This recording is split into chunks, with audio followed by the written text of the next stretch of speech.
Good afternoon, everyone, and thank you for joining us this afternoon. We have already started our meeting, so we've had the invocation and pledge already, so we are now going to have a motion to return to regular session from executive session. May I have a motion, please? Motion we return to regular session. We have a motion, we have a second. We have a motion and a second. Any comments or questions?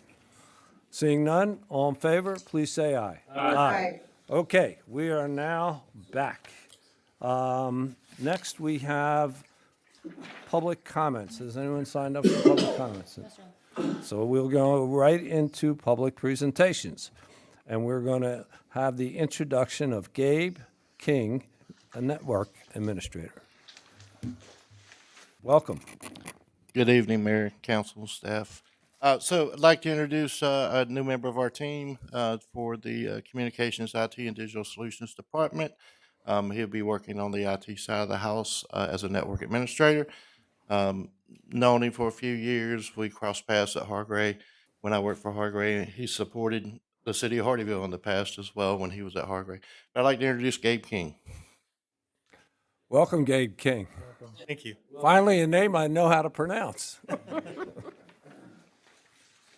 I'm Gabe. I was with Hargray before this, and then Johnson Matthey. I've been a IT person for about 10 years, and glad to be here. Great. Well, welcome. And we wish you a lot of success and happiness. Council, anybody want to?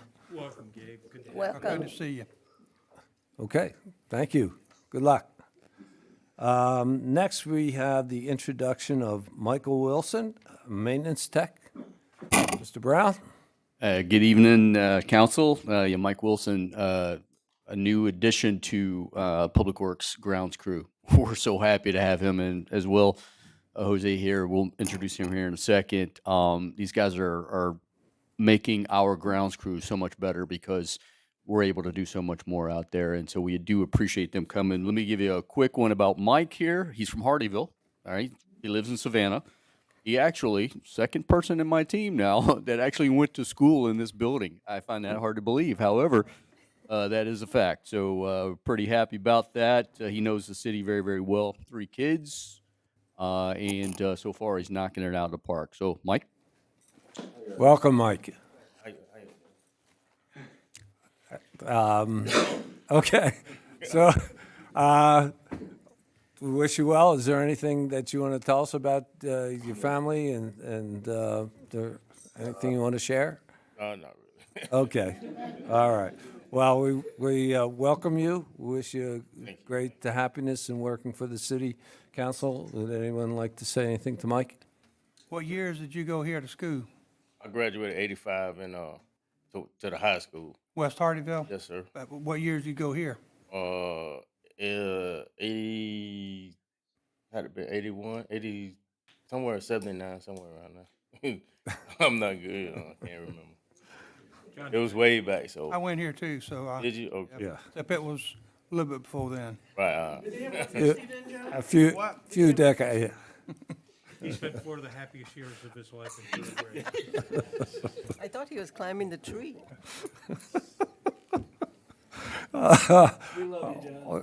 Mike, welcome, and hopefully you'll have as much fun as we have up here on occasion. All right. Thank you. Thank you. Thank you very much. All right, next one is Jose Mora, again with our grounds crew. Born in California, raised here in South Carolina, lives here in Hardyville, has 2 kids, fiance. He's coming to us. He just was working with the greenery, so he's got a lot of great experience when it comes to landscaping and things like that. So we're going to utilize that quite well. So Jose, Hey, how y'all doing? Jose, welcome. Thank you.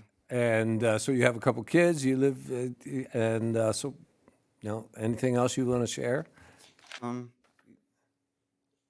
Well, born California and raised in South Carolina. Also used to work at Cherchessie Creek Club. Do a little bit of golfing, a little bit of soccer and basketball. Great, great. Well, Graduated. welcome. Thank and graduated from Hardyville. Terrific, terrific. Part of California were you born in? Fresno. President. Yes.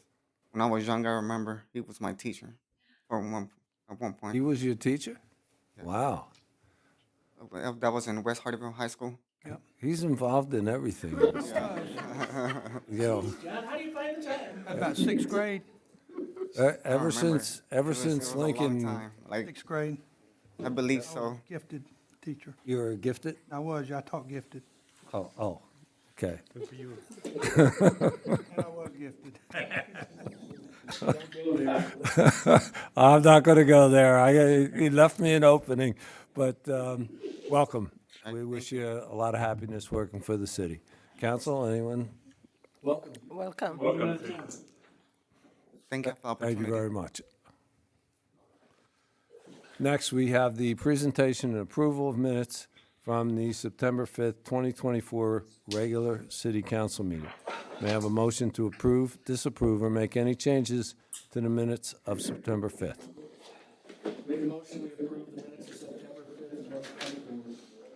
We have a motion. Do we have a second? Second. We have a motion. We have a second. Any comments or questions by council? Seeing none, all in favor, please say aye. Aye. Okay, the minutes are approved. Now we go on to old business. This is second reading of an ordinance of the city of Hardyville to annex a portion of parcel 067-00-01-054 known as Peninsula Tract C3, consisting of approximately 15.7 acres. This is ordinance 2024-9-5A, the second reading and final vote on this ordinance. Mr. Zimbor, do you have any additional information to share with us? I do not. Good evening, and we recommend adoption at second reading, Mr. Mayor. Okay. Mr. Carroll, you want to lead us off? I don't have any additional questions. I asked, and we had a lot of discussion on first reading. So, no, sir. Mr. White? I agree that the first reading gave us good information and answers to the questions I had. Mrs. Guzman? No questions, sir. Mr. Mearsman? No questions. I have no questions. We went over this pretty thoroughly at the last meeting, so I'm satisfied this is a good project. So at this time, I'd like to open it up to the public. Anyone from the public like to make a comment, ask a question? Seeing none, I'd like a motion to approve, disapprove, or make any changes to, this is ordinance 2024-9-5A. Make a motion we approve 2024-9-5A. We have a motion, do we have a second? Second. We have a motion, we have a second. Any further comments or questions by council or the public? Seeing none, I'll call for a voice vote on this. All in favor, please say aye. Aye.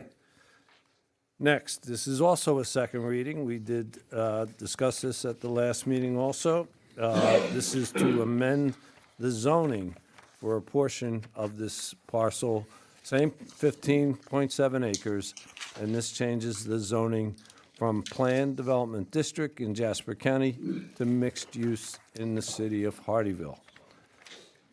Mr. Zimbor, do you have any additional information to share with us? No, sir, we recommend adoption at second reading, Mr. Mayor. Okay, so, Mr. Mearsman, let's start with you. No questions. Mrs. Guzman, No questions. Mr. White, No questions. Mr. Carroll. No questions. I have no further questions. Again, this was all discussed last week, or last meeting. So at this point, I'd like to invite the public to ask any questions or make any comments regarding this 15 acres. Seeing none, I'll call for a motion to approve, disapprove, or make any changes. This is ordinance 2024-9-5B. Mr. Mayor, I make a motion that we approve on second reading ordinance 2024-9-5B. We have a motion. Do we have a second? Second. We have a motion. We have a second. Any further comments or questions by council or the public?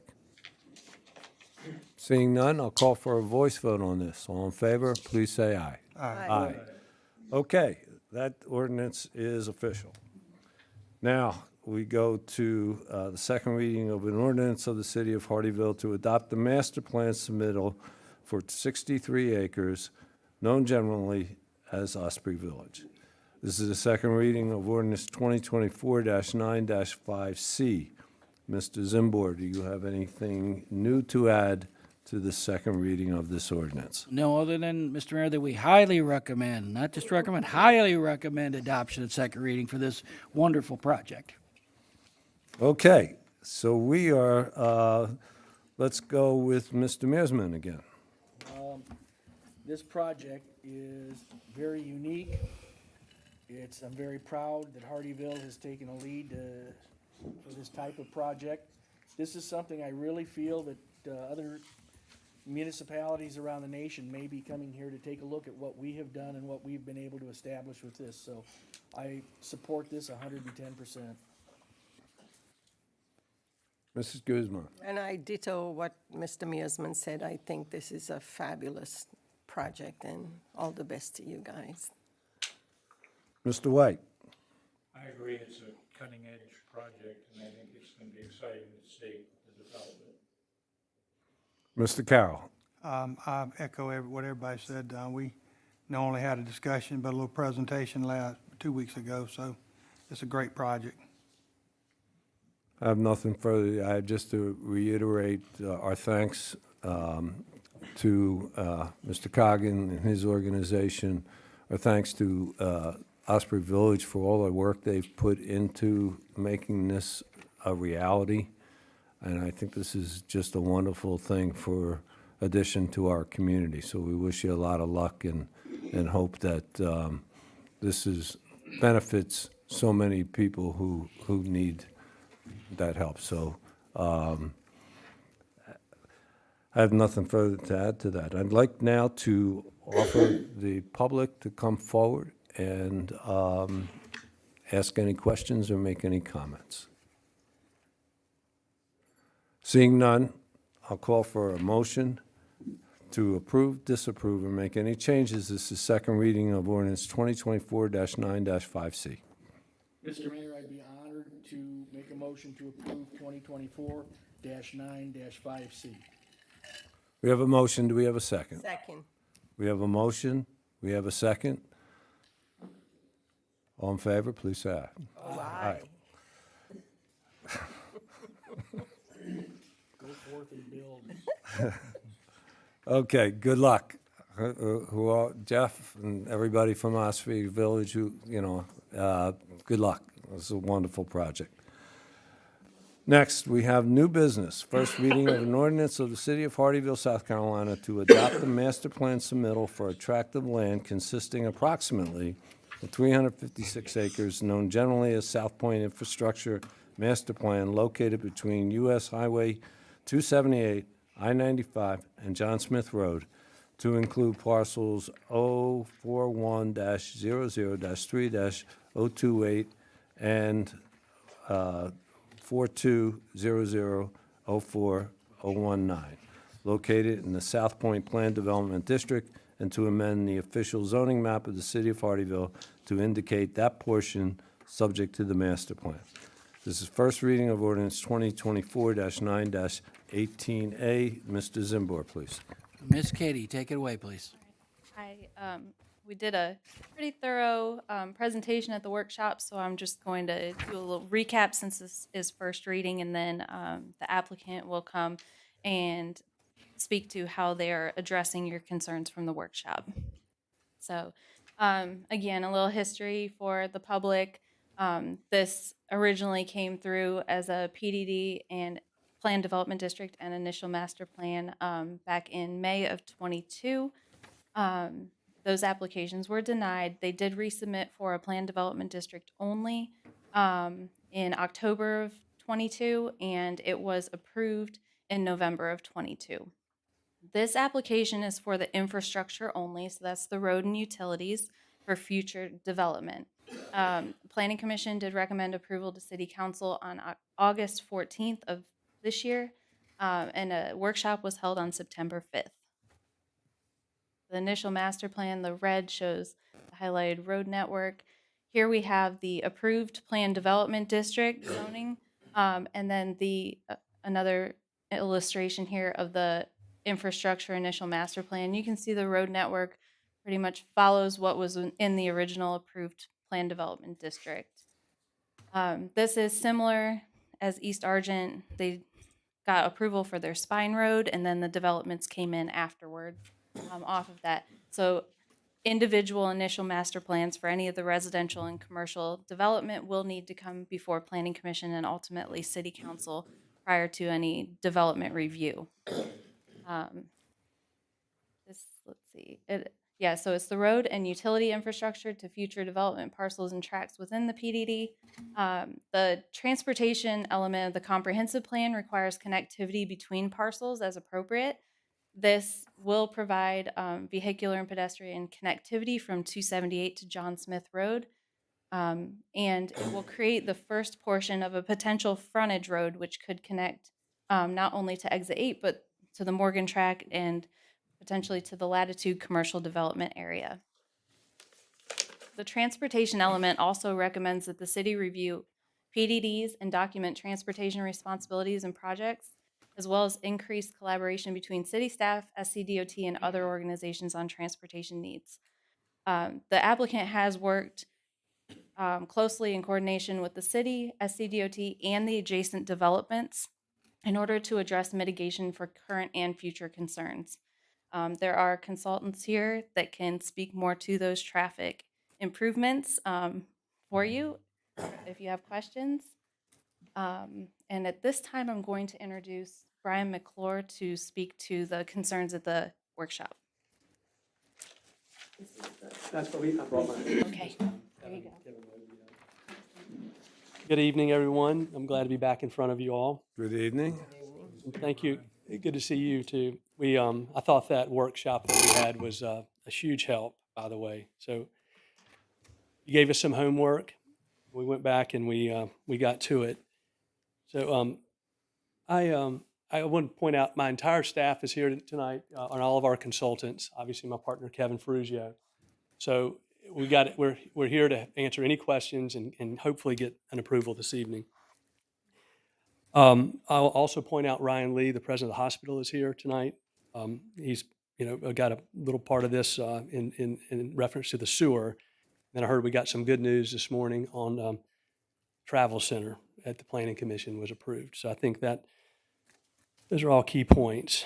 So let me just go through and just recite a few things that I think are important before we get into some of our consultants. I just want to reiterate what we are seeking tonight. We are seeking approval of our infrastructure design only. We have a PDD approval, and we've complied with everything that has been asked with that PDD approval. And I think we meet or exceed all of the conditions of our approved PDD. And I think about something Mr. White said to us. He said, don't come back with us with a 51-49 solution. You want to see more like a 90-10. So we went back to the drawing board, and we'll present some of those things tonight, Mr. White. So I think we've improved on that based on your critique. We've been working in good faith based on this approval that we received on engineering and final designs, and we've made commitments. We have followed all of the guidelines and kept the staff informed. Been a great working relationship with staff.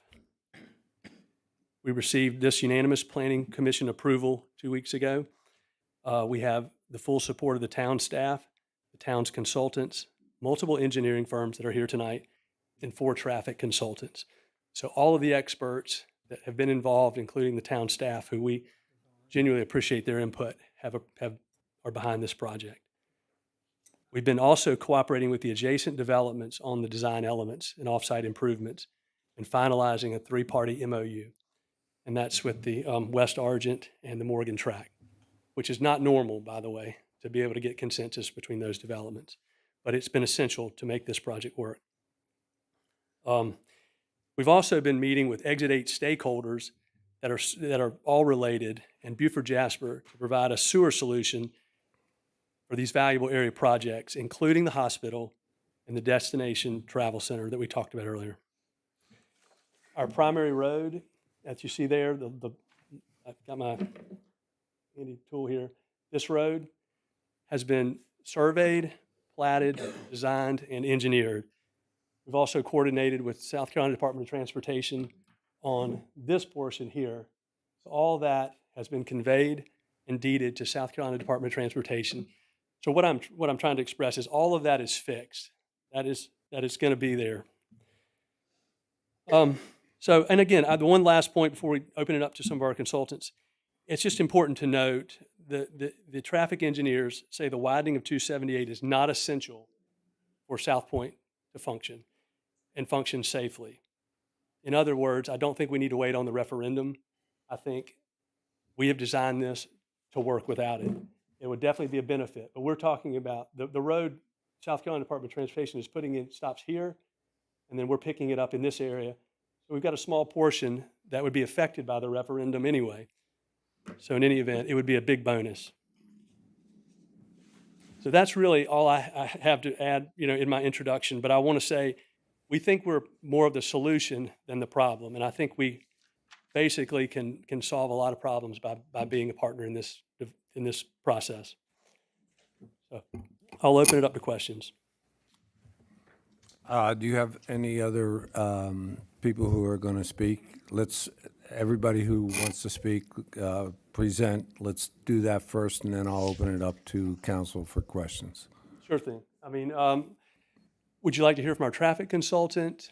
I mean, what would you like to see, Mr. Well, why don't we, they can ask the questions if, I don't know that we have, does anybody want to go through the? Well, let me back up for just a second, if you don't mind, Mr. Mayor. So each of you had good criticism, and we went back, like Mrs. Guzman, she asked us to focus on the wetlands, she asked us to focus on the buffers and the stormwater. So we've addressed all of those concerns, and we have some exhibits to show you how we've enhanced that, Mrs. Guzman. So why don't you show all Okay, let's those? do that. Willie, and then we'll take Mr. Mearsman's, your comments, and then go on down the line. Good afternoon, Willie. Good Powell afternoon. With Ward Edwards Engineering. We've been involved with this going back to the very beginning, helped with the PDD on the front end, and now with this first infrastructure piece of the IMP. And Ms. Guzman, we took our concerns and our questions from the workshop, and what we have evaluated since then is, and it's not really shown on this exhibit because this is really a road exhibit, but there are stormwater facilities that are here. Also, there are facilities that are in this area to help treat stormwater from this road network. And per the PDD and the city requirements, we are required to treat up to the 25-year design storm. We have evaluated this and ensured that we actually can handle the 50-year design storm. So we're going to go above and beyond from a flood control standpoint to handle the 50-year design storm for all of this road network that you're seeing on this screen.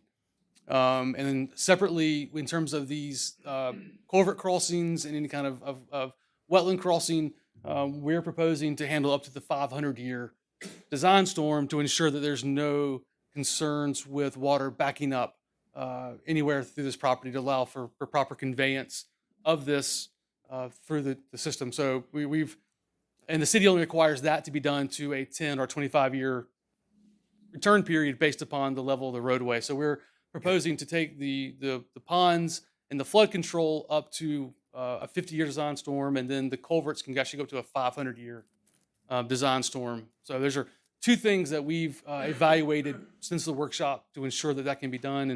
And we're happy to work with staff in terms of ensuring that that gets written to the IMP or memorialized, so that way it's not just us talking about it, that actually gets properly vetted and also properly implemented down the road too. So that was one thing that we've looked at since the workshop that we've ensured we can handle and have made accommodations for in this system.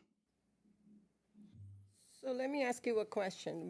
With the Spine Road crossing some of those jurisdictional wetlands, and I'm assuming that those are going to be dammed, correct?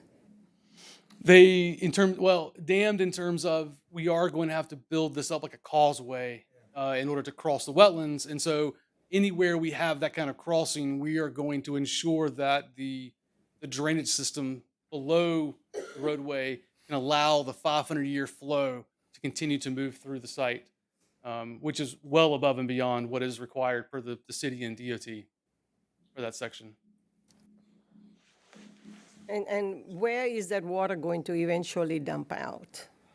So this is part of a larger watershed. It actually comes under 95 through here, continues to come through, and then eventually kind of goes underneath 278 right here, flows north, then back around again, and eventually back down the Great Swamp, and then back down to the New River and the May River, that direction.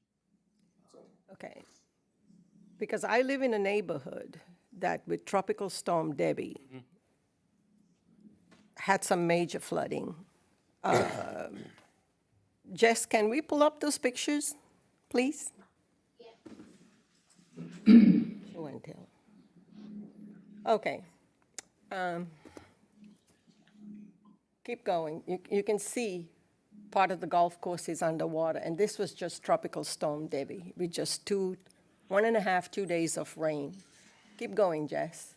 You can see part of the golf course is underwater again. The sand traps, some of the sand traps are completely underwater. You see that vegetation sticking out of the water? That's how far inward the water came in. Keep going, Chick. Again. Keep going, Jessica. And you can see some of the backyards got flooded past the fence line. This was just Tropical Storm Debbie, okay? I'm sure those developers, when they came and put those lakes in, they said the same thing that you just said, 25 years, 50 years, 100 years, whatever the case may be. But those folks went off the rails when Debbie came through and they saw the flood waters rising. That was just a tropical storm. It didn't even drop the 22 inches of rain they said was going to come. And I am actually very concerned about your development and all of that storm water that's going to accumulate there with all the roads coming in and all the damming that's going to happen. And, and I was just reading through, South Carolina Court of Laws about some of these stuff. And Section 6-29-1130 under regulations, it states, in particular, the regulations shall prescribe that no land development, including subdivision plats, will be approved unless all land intended for use as building sites can be used safely for building purposes without danger from flood or other inundation or from any other menaces to health, safety, or public welfare. That says a lot. Yes, ma'am. And you guys need to do better. So what? No, I was just going to say, I mean, I'm not an engineer, but we did ask him to please, if you can, double the requirement, and he did in some cases. And then when you said damming, there won't be any damming of those. Those bridges will allow for free flow of water, and we're going to upsize those pipes, Mrs. Guzman, based on what you said. I think you made a great point. So I think ours is going to exceed every regulation that you're reading there. We're going to exceed that voluntarily. Okay. I yield. Okay, do you have any other presentations you'd like the council to see before I open it up for questioning? Kevin, you got anything? Yeah. Good evening, Kevin Ferrugio. This exhibit was helpful, and one of the questions was, we see the enlargement that Kimley Horn did at the 278 John Smith intersection, but what does the rest of John Smith look like? And that was a big question. And so Ward Edwards designed the remainder of the widening that's anticipated based on all the traffic studies. And so the question was, do we have sufficient right-of-way to accommodate the widening? And so this exhibit illustrates that, and we put some dimensions on here to understand that. Again, we go from a 150-foot wide right-of-way at the entrance here to John Smith. We taper down to 130 feet wide And then we taper down at this point to 90 feet wide. And that's probably our tightest point right there, which we still have, it looks like 20 feet from edge of pavement to edge of right-of-way. And then this transitions to a 75-foot right-of-way for the remainder of John Smith Road, where you see we're on a smaller road section. It's a 3-lane road section here, and then it ultimately tapers down to a 2. So there was a question about what does the 4, 3, 2 look like? And this helps provide that and hopefully a level of comfort that the right-of-way's in place. I think right in this area, this is a 22.5 feet from edge of pavement to the right-of-way. And this kind of leads into some of the buffering concerns and questions. We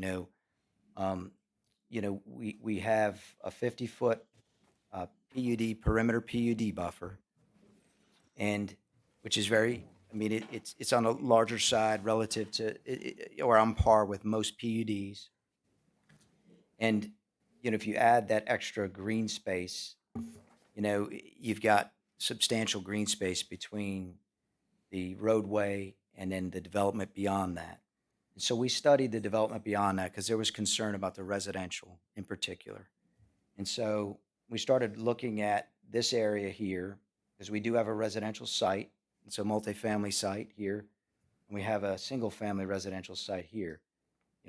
How can we maximize the separation, but also achieve some of our traffic goals? And so we've introduced this frontage road.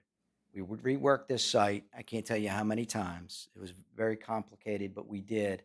We worked with Dominion Power or Dominion Energy on getting this road through their power line to be able to achieve this frontage road. And this frontage road does 2 things. A, it links all of our developments so that now internally, if somebody, has to go, let's say that's a gas station, they have to go get gas, they don't need to get on John Smith Road.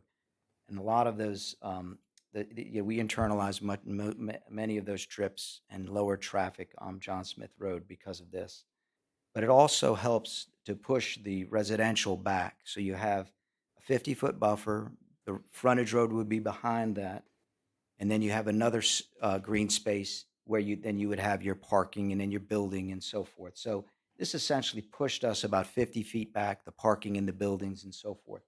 Here, in this area, we were looking at, I think 100-foot was kind of used as a goal to achieve that from a building to an edge of a roadway or highway. The way it's designed now, we've got, as I said, 22 feet, call it 20, plus the 50, and we have a rear setback for the townhomes. This is designed of about 15 feet. So we're looking at about 87 feet from the back of the townhomes to the edge of the roadway, the widened roadway. We were trying to achieve the 100, and the way we propose doing that is increasing our buffer 20% and going to a 60-foot buffer and increasing our rear setback for these units that face John Smith Road by another 5 feet to achieve the 100 feet, 102 feet. So again, this exhibit, I think, illustrates several things, and hopefully you see we're trying to accommodate the concerns of council as best we can. We think we've solved a lot of problems, or a lot of those issues that you raised.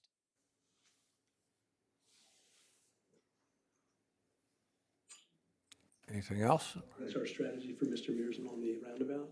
Yes, and we'll have Willie come in, but there was discussion about this design, the Pine Arbor Road, John Smith Road intersection. There's 2 designs that we've included. One is for traditional design, and then a 4-way stop or a 4-way intersection, and another is for a roundabout design.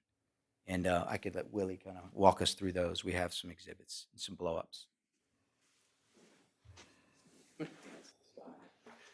Is it possible to advance the slide? This one? That one?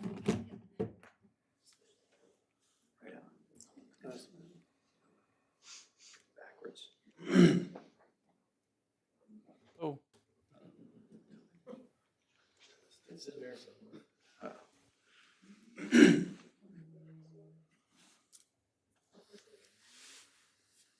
it didn't seem to be right here. Okay, no problem. But as a quick background and some of the coordination with SCDOT and the adjacent properties, the idea of a potential roundabout at the Pine Arbor and John Smith Road intersection has been brought up. And so we wanted to evaluate what a traditional intersection would look like and also what a single lane roundabout might look like at that intersection. So the exhibits we're going to show you kind of is a blow up of that intersection that shows both options. And you may have it on your documents there. And just a quick background, this intersection does require some improvements by not only what we're working with, but also existing developments. So this intersection, as you see it, kind of factors in all the mitigation and turn lanes that are needed to support what we're doing, plus the existing, I think it's this Millstone development further down Pine Arbor, Swigert in that area. And then the roundabout would show kind of how that might look as well.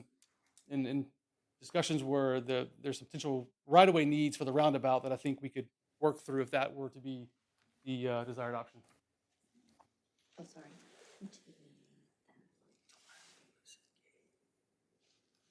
If I may ask a question? Please. As you're going with this roundabout, I know one way or another about a roundabout. My concern with this roundabout being there is the amount of commercial traffic.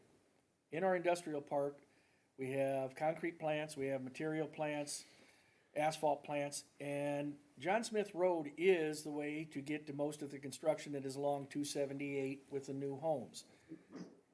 I think a roundabout with a 70-ton cement truck going around at about 7 miles an hour because of their weight, is that gonna back up traffic or cause traffic issues at a roundabout there?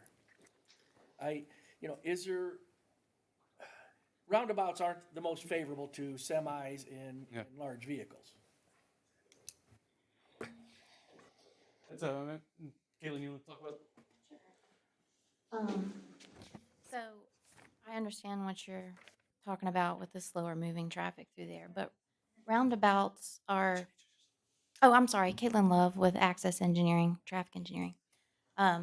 So I understand what you're mentioning with slower traffic, but roundabouts are actually more efficient at continuing the flow of traffic than an intersection, like a signalized intersection. So there is some improvement in continuous flow there.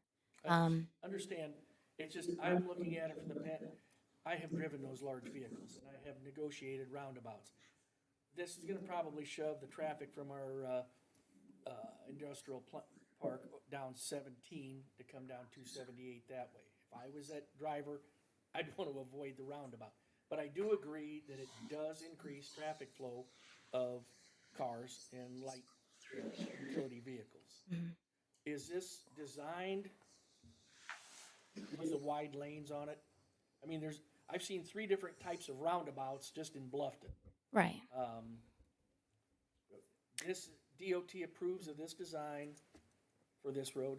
DOT will have to approve of the design, and they have had a lot of experience in trying to compromise what's the best radius and continuing to divert that traffic to actually, make them turn to go around that roundabout, but not to significantly impact, like you're mentioning, 7 miles an hour. So we don't have. We don't have DOT, no, we don't have plans for that. This is just a conceptual, but they will have to approve it. Okay, thank you. And it was their initial recommendation. Kind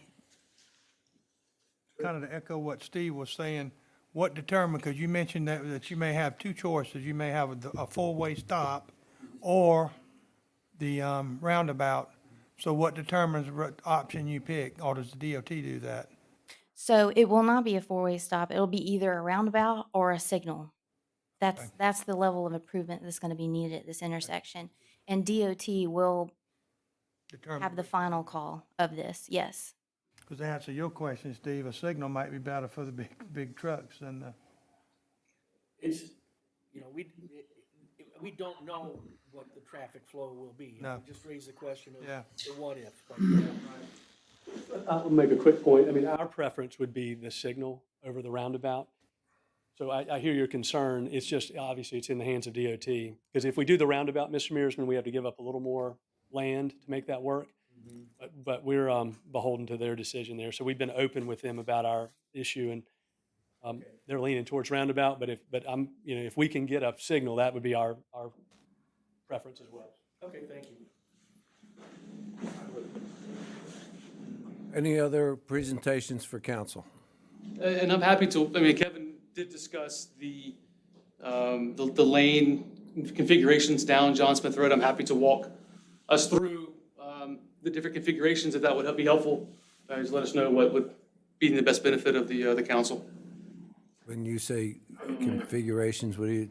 Just in terms of, so, the 4-3-2 concept where between 278 and the Spine Road, it would be 4 lanes of traffic, 2 going south toward town, and then 2 going north toward 278.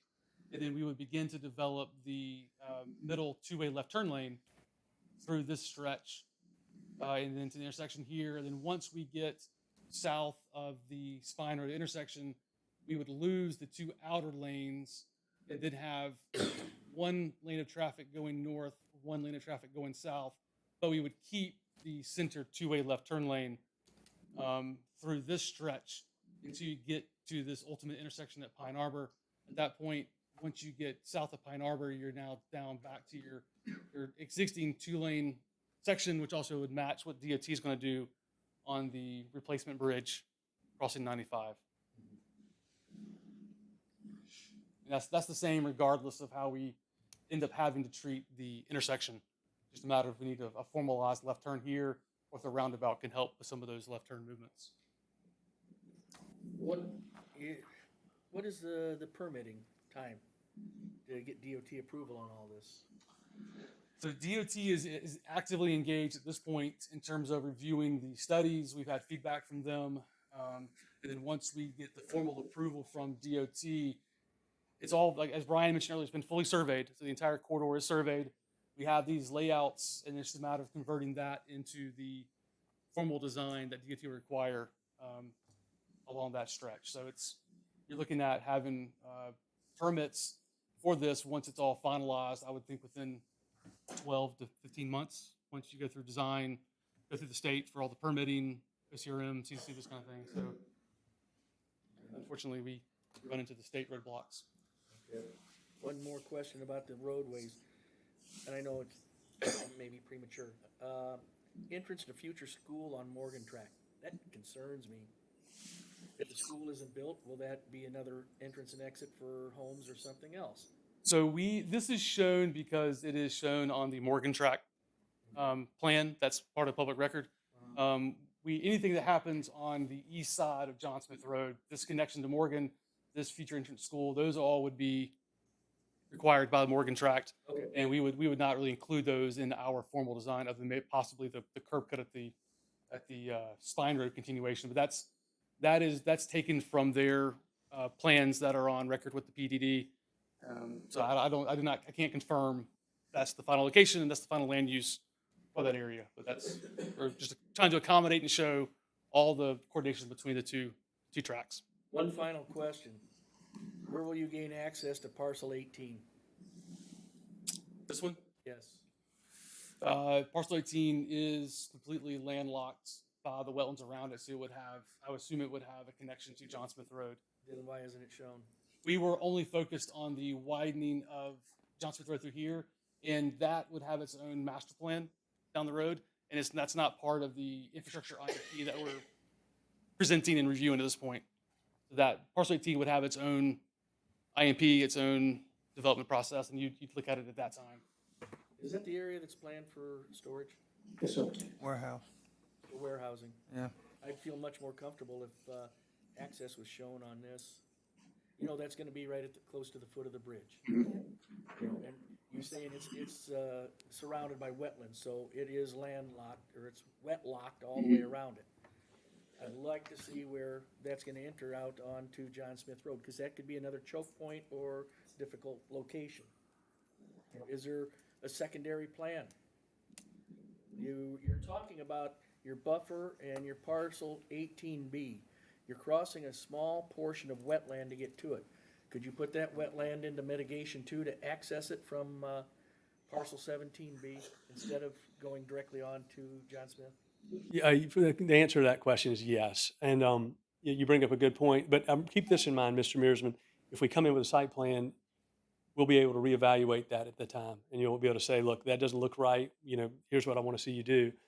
I don't know that, I mean, again, we're not trying to get approval on that tonight. Understand. I get, but I do see your concern there. And I Yeah, know when if it, we're talking John Smith, basically, I'm talking John Smith from Yep. 278 to the bridge. yes, sir, I got you. Yep. Maybe, I mean, I don't know, Willie, I'm thinking out loud, right in, right out, for, maybe to mitigate some of that. But point being is you'll have another bite at that apple. I'm hoping that we all are focused on big picture tonight. We are. It allows us to keep moving forward because.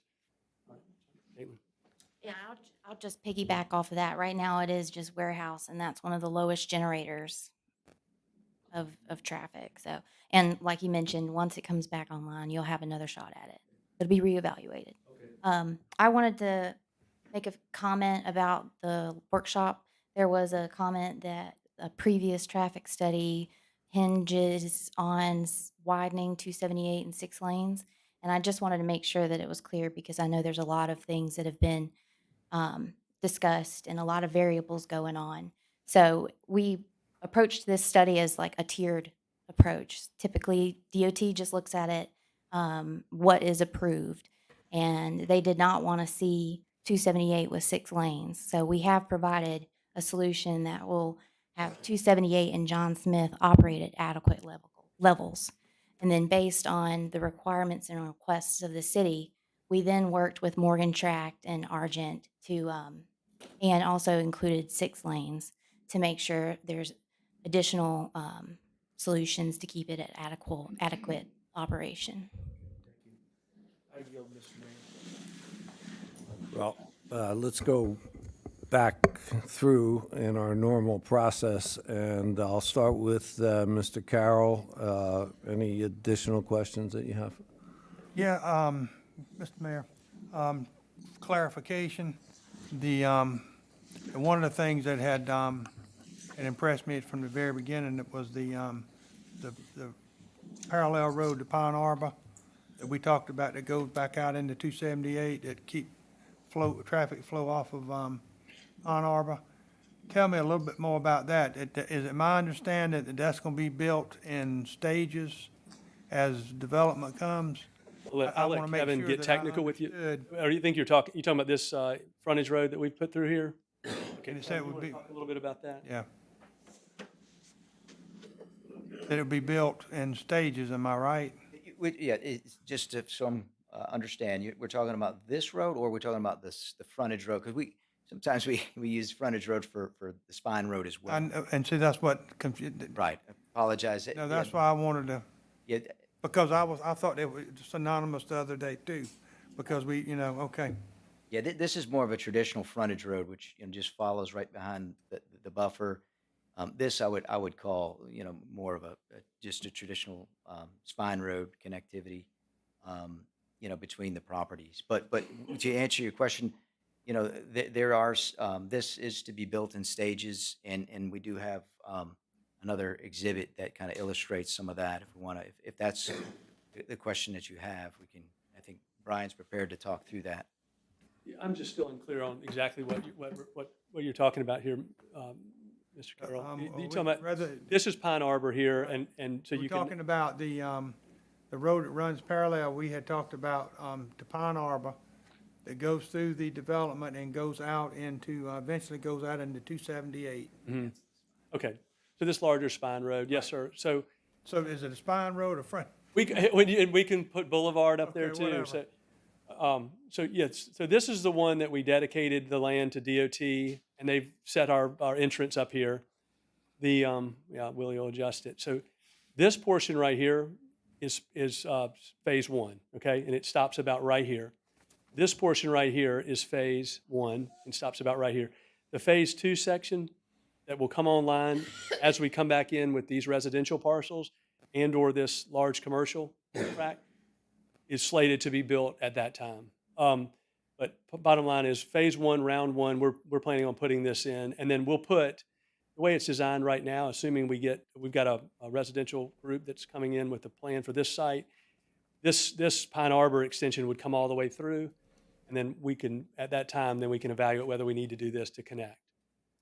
But I guess the other point is this is not happening overnight. This is a 3 to 10 year project. And that was gonna be my other question. Yes, sir. So it's going to sequence out, and a lot of what's driving our process is what South Carolina Department of Transportation is doing at Exit 8.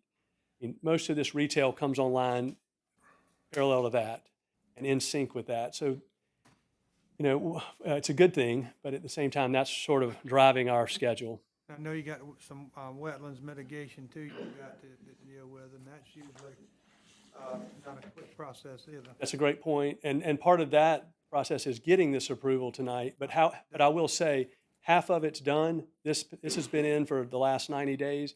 We expect this to be another 6 to 9 month process. So we're tracking on everything in good faith based on the PDD approval last year. Mr. White? Just a comment, you were talking about the 30,000-foot overview, which we're kind of talking about. One of the things I think you've done is taken a lot of the concerns and gone back and worked those issues and have put some things in beyond at least my expectations to make it more meaningful. And I think the sequencing of this project gives us a time to revisit some of these issues as we're moving along. And so I think you moved up to the 90-10 kind of thing, and I appreciate you listening and going back and doing some of the things we were concerned about. Thank you. Yes, sir. I thank you for saying that. Mrs. Guzman? Okay,